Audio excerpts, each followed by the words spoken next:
السلام عليكم، اهلا بيكم في فيديو جديد. لو انت اول مره تشوف الفيديو ما تنساش تعمل اشتراك في القناه وتفعل الجرس عشان توصلك الفيديوهات اول باول. كمان ما تنساش تشارك الفيديو مع اصحابك لو عجبك الفيديو، وان شاء الله يعجبك الفيديو.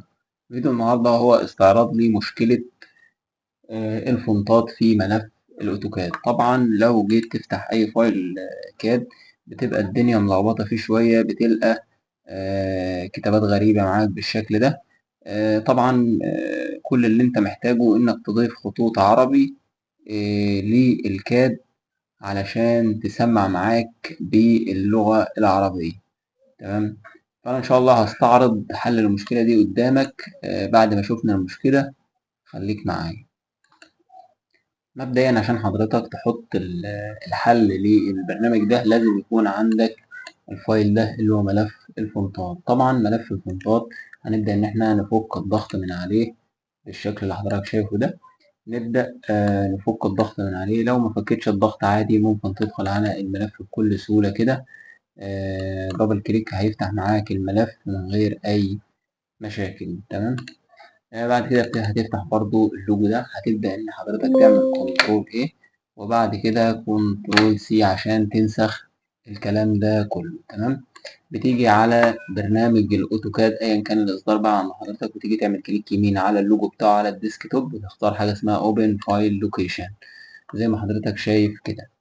بتبدأ إن حضرتك تدور على حاجة اسمها فونتس. من هنا هتلاقيها موجودة معاك بالشكل ده.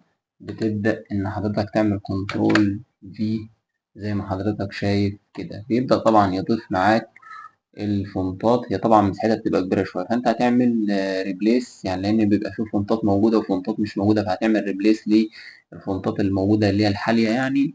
زي ما حضرتك شايف كده تعلم على do this for all current items وبعد كده continue بالشكل ده.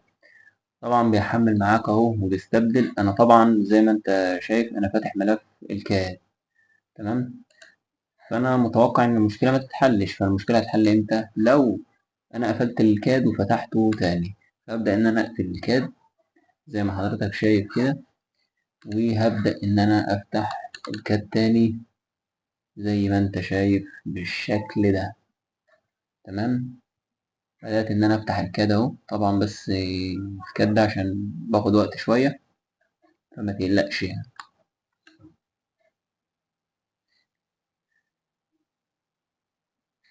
زي ما حضرتك شايف فتحنا ملف الكاد. دي رسالة عن التغييرات والحاجات دي كلها، فكك منها. تمام. طبعا زي ما حضرتك شايف بدأ يديلك الكتابة عربي اهي زي ما انت شايف.